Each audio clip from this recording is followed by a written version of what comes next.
আমি জানি সারা জীবন আমাকে এখানেই থাকতে হবে।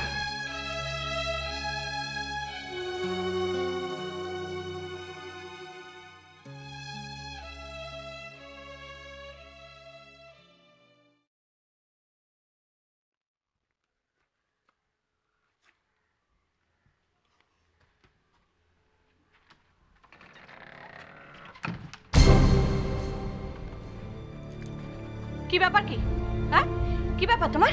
গলা নিয়ে গলা নিয়ে হুট করে ঘরের মধ্যে ঢুকে পড়ে তুমি দরজা বন্ধ করে দিচ্ছ। মামিমা, আমার আপনার সাথে কিছু জরুরি কথা আছে, যেটা বাড়ির আর কারোর সামনে বলা যাবে না। বিশেষ করে এসব কথা যেন কোনোভাবেই অর্ক আর মহুয়ার কানে না যায়। কি এমন কথা? মামিমা, আপনি মহুয়াকে কলেজে যেতে দিচ্ছেন না কেন? আর আমি শুনলাম আপনি নাকি ওকে পরীক্ষা দিতেও বারণ করেছেন। তুমি কি আমার কাছে কৈফিয়ত চাইছো নাকি? হ্যাঁ, আমার আর আমার ছেলের বউয়ের মাঝখানে তুমি কি যে তোমাকে আমার কাজের ব্যাখ্যান দিতে হবে?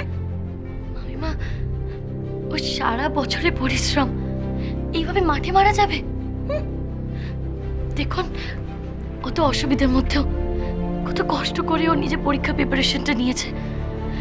ওর একটা বছর নষ্ট করে দিয়ে কি লাভ বলুন তো? সে তুমি কি বুঝবে মৌরি? মহুয়ার বাচ্চা হবে এই অবস্থায় আমি।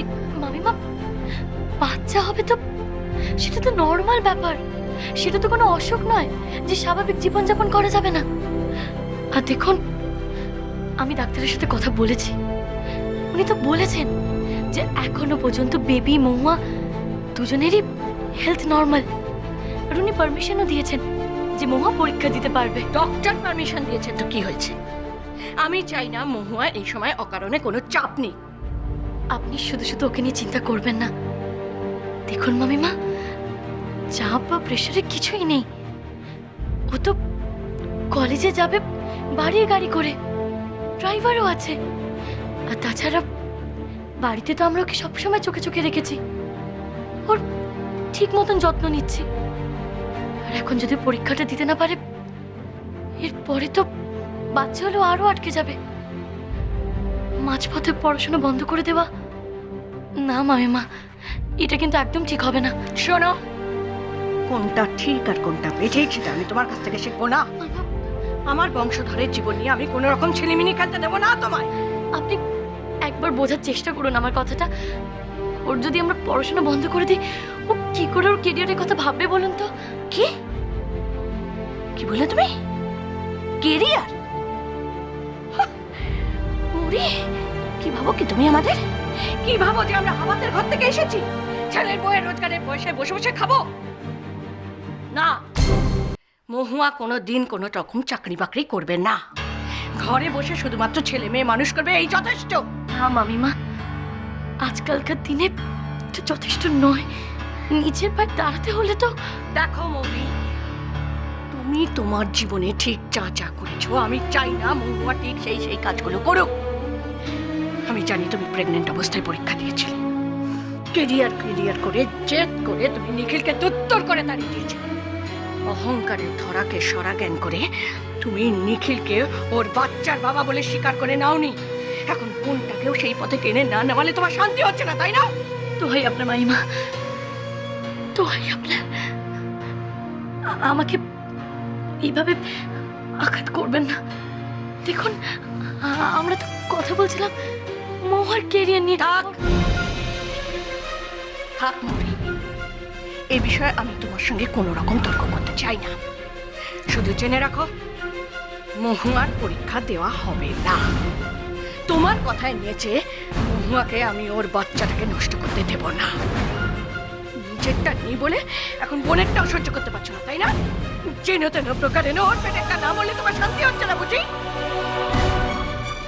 মামিমা, মামিমা, এইসব আপনি কি বলছেন মামিমা? দোহাই আপনার, দোহাই মামিমা, এই অলক্ষণের কথা আপনার মনে আনবেন না মামিমা। মামিমা,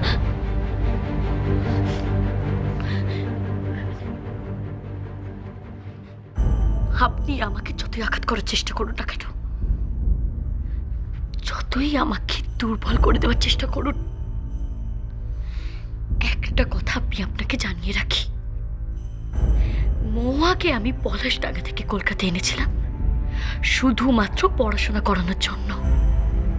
তাই আমি মহুয়াকে পরীক্ষা দেওয়া বই,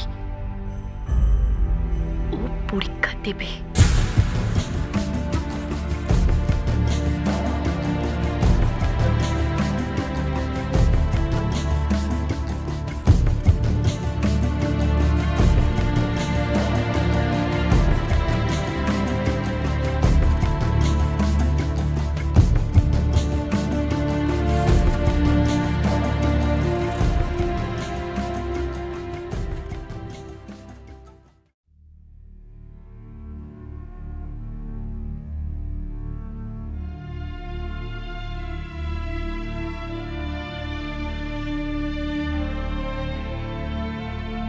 মহুয়ার পরীক্ষা দেওয়া হবে না।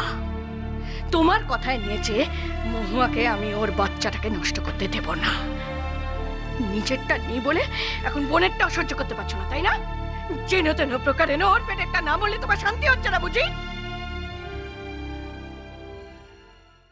কিছু বাধা পড়িল না, শুধু এ বাসনা বাঁধনে কেহ নাহি দিল ধরা, কেবলি সুদূর সাধনে আপনার মনে বসিয়া একেলা অনল শিখায়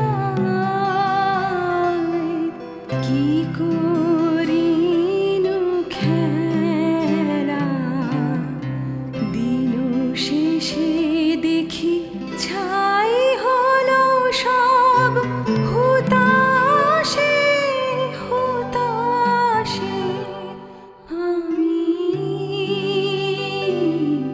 কি বলি স্বপ্ন আমার একটা ভুলের জন্য, একটা ভুলের শাস্তি দেওয়ার জন্য তুমি তুমি যে ভুলটা আজ করছো না, তার কোনো ক্ষমা নেই, কোনো ক্ষমা নেই মরি, কোনো ক্ষমা নেই।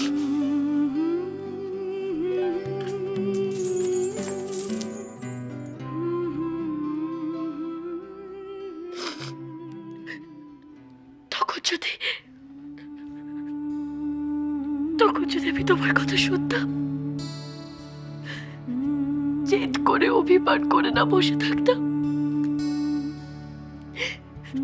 তাহলে হয়তো আজ আমাদের সন্তানকে হারাতে হতো না, হারাতে হতো না।